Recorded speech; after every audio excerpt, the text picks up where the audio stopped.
Good morning and good evening. How are you everybody?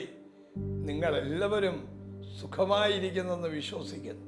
പ്രഭാതവന്ദനം, Sandhyavandanam. How are you everybody? I hope all of you are doing well. നിങ്ങളുടെ ജീവിതത്തിലേക്ക് ദൈവം ഒരു പുതിയ vision തരാൻ പോകുകയാണ്. God is going to give a new vision in your life. നിങ്ങളുടെ ജീവിതത്തിൽ vision മാത്രമേ ഉള്ളെങ്കിൽ അത് ഒരു സീറോയിൽ നിൽക്കുകയാണ്. വിഷനിൽ നിന്ന് മിഷനിലേക്ക് നിങ്ങൾ പോകേണ്ടത് ആവശ്യമാണ്. In your life, if you only have a vision, that means that you are in a zero position, but you need to go from vision to mission. സദൃശ്യവാക്യം 29:18 പഠിക്കുമ്പോൾ, When we look at Proverbs chapter 29 verses 18, ദർശനമില്ലാത്ത ഇടത്ത് ജനം മര്യാദ കെട്ട് നടക്കുന്നു. where there is no vision, the people perish. ദർശനമില്ലെങ്കിൽ ജനം ദൈവ വഴികളെ വിട്ടുപോവുകയാണ്. If there is no vision, the people go astray from the Lord's path. Israel ജനത്തിന് ദർശനമില്ലാത്ത നിമിത്തം പലപ്പോഴും അവർ ദൈവിക വഴികളെ വിട്ടുപോയി. Since the people of Israel didn't have the vision of God, they have gone astray from the Lord many a times. ഇവിടെ നാം നോക്കുമ്പോൾ, When we look at this portion, ആമേൻ, നാം ഒരു കാര്യം മനസ്സിലാക്കണം. വിഷൻ എന്ന് പറയുമ്പോൾ എൻ്റെ മനസ്സിൽ ദൂരെ ഒരു കടയിൽ നിന്ന് ഒരു സാധനം വാങ്ങിക്കണം. so when we talk about vision, if you plan to buy something from afar, ആമേൻ, അതെന്റെ വിഷനാണ്. that is your vision. എന്നാൽ എൻ്റെ മിഷനിലേക്ക് ചെല്ലണമെങ്കിൽ, But for you to reach your mission, ഞാൻ ആയിരിക്കുന്ന സ്ഥലത്ത് നിന്ന് ഒരു എഫേർട്ട് എടുത്ത് ഞാൻ നടന്നോ ബൈക്കിലോ കാറിലോ ആ സ്ഥലത്ത് എന്ന് ആ സാധനം വാങ്ങിക്കുമ്പോഴാണ് എൻ്റെ മിഷനിലെത്തുന്നത്. so for you to reach your mission, you need to take an effort to move from where you are to reach the place that you're going to, either by walking or by traveling by some sort of vehicles. നിങ്ങളുടെ ജീവിതത്തിൽ ദൈവം ഒരു vision തരുമ്പോൾ, When God gives you a vision in your life, ആ vision മാത്രമേ ഉള്ളെങ്കിൽ നിങ്ങൾ ഒരു big സീറോയിലാണ്. if it's just the vision that you have, then that means that you're a big zero. അതൊരു വെറും സ്വപ്നം മാത്രമാണ്. It is simply or a merely a dream. എന്നാൽ ജോസഫ് സ്വപ്നം മാത്രം കാണുകയല്ല. But Joseph didn't just see a dream. അവൻ അവന്റെ മിഷനിലേക്ക് എത്തുവാനിടയായി. He was brought to his mission. അവൻ സ്വപ്നങ്ങൾ കണ്ടു. He saw many dreams. അവന്റെ സഹോദരന്മാർ അവനെ പൊട്ടക്കിണറ്റിലിട്ടു. But his brothers threw him into the pit അടിമ ചന്തയിൽ അവനെ വിറ്റു. and sold him to slavery. അവൻ പൊത്തിഫേറിന്റെ ഭവനത്തിൽ അവനെ തകർക്കാൻ ശ്രമിച്ചു. And in Potiphar's house he was persecuted കാരാഗ്രഹത്തിൽ അടയ്ക്കപ്പെട്ടു. and he was imprisoned. പക്ഷേ അവന്റെ വിഷനെ അവൻ മുറുകെ പിടിച്ചു. But he held on to his vision very tightly. ആ വിഷൻ വിടാതെ പിടിച്ചതുകൊണ്ട്, Since he didn't let go of the vision, അവന്റെ മിഷനിലേക്ക് ആ ഗവർണർ പദവിയിലേക്ക് അവൻ എത്തിച്ചേർന്നു. for that reason he got into that governor position.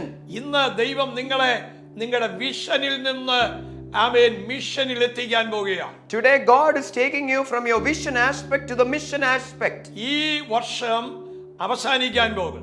This year is coming to an end. ആമേൻ. നഷ്ടപ്പെട്ടതിനെ കുറിച്ച് നിങ്ങൾ ചിന്തിക്കണ്ട. Do not be mindful of all the things that you lost this year. നിങ്ങളുടെ vision മിഷനിലേക്ക് എത്തിക്കുന്ന വർഷമാണ് 26. 2026 is the year when you are being taken from vision aspect to mission aspect. ദൈവം നിങ്ങളുടെ ജീവിതത്തിൽ ഒരു പുതിയ പ്രോജക്റ്റിൽ നിന്ന് അതിന്റെ പൂർത്തീകരണത്തിലേക്ക് അവകാശത്തിലേക്ക് എത്തിക്കാൻ പോകും. God is going to make you an inheritor of a new project that he is giving you as a vision. ഞാൻ നിങ്ങൾക്ക് പ്രാർത്ഥിക്കാൻ പോവുകയാണ്. I am about to pray for you.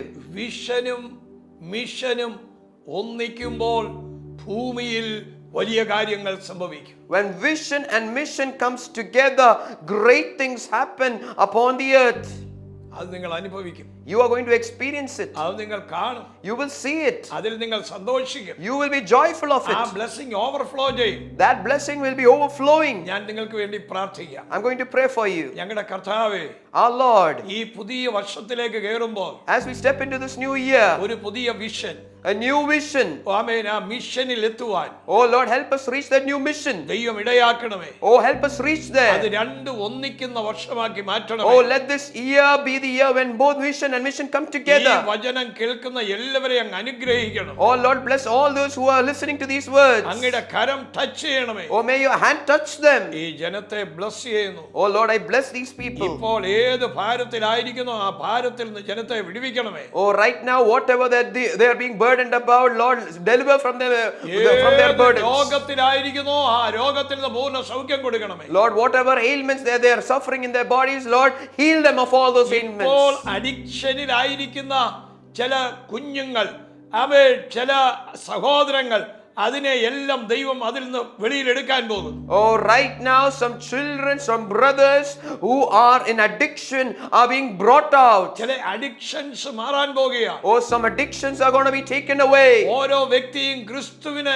അഡിക്ഷനായി മാറാൻ പോകുന്നു. Oh, each and every person is going to be addicted to our Christ. ക്രിസ്തുവിൽ ഇഴുകിച്ചേരുന്നു. Oh, they are going to dissolve into Christ. കർത്താവ് ചെയ്യണമേ. Oh Lord, do that, oh Lord. യേശുവിൻ നാമത്തിൽ തന്നെ. In Jesus' name. Amen. Amen.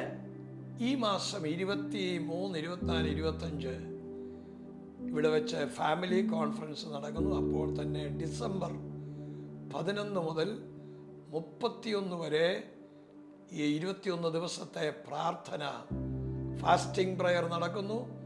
താല്പര്യമുള്ളവർക്ക് ഇവിടെ വന്ന് താമസിച്ച് ഫാസ്റ്റിങ്ങിൽ പങ്കെടുക്കാം. ദൈവം അനുഗ്രഹിക്കട്ടെ.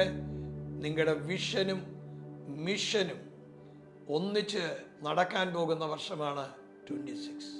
I would like to remind you that there is a family conference happening in the month of December from 23 to 25, and at the same time there's a fasting prayer that's going to start from 11th of this December till the 31st of December, and I invite all those who are desire to attend these meetings. And when vision and mission comes together, that's when the miracle of God takes place.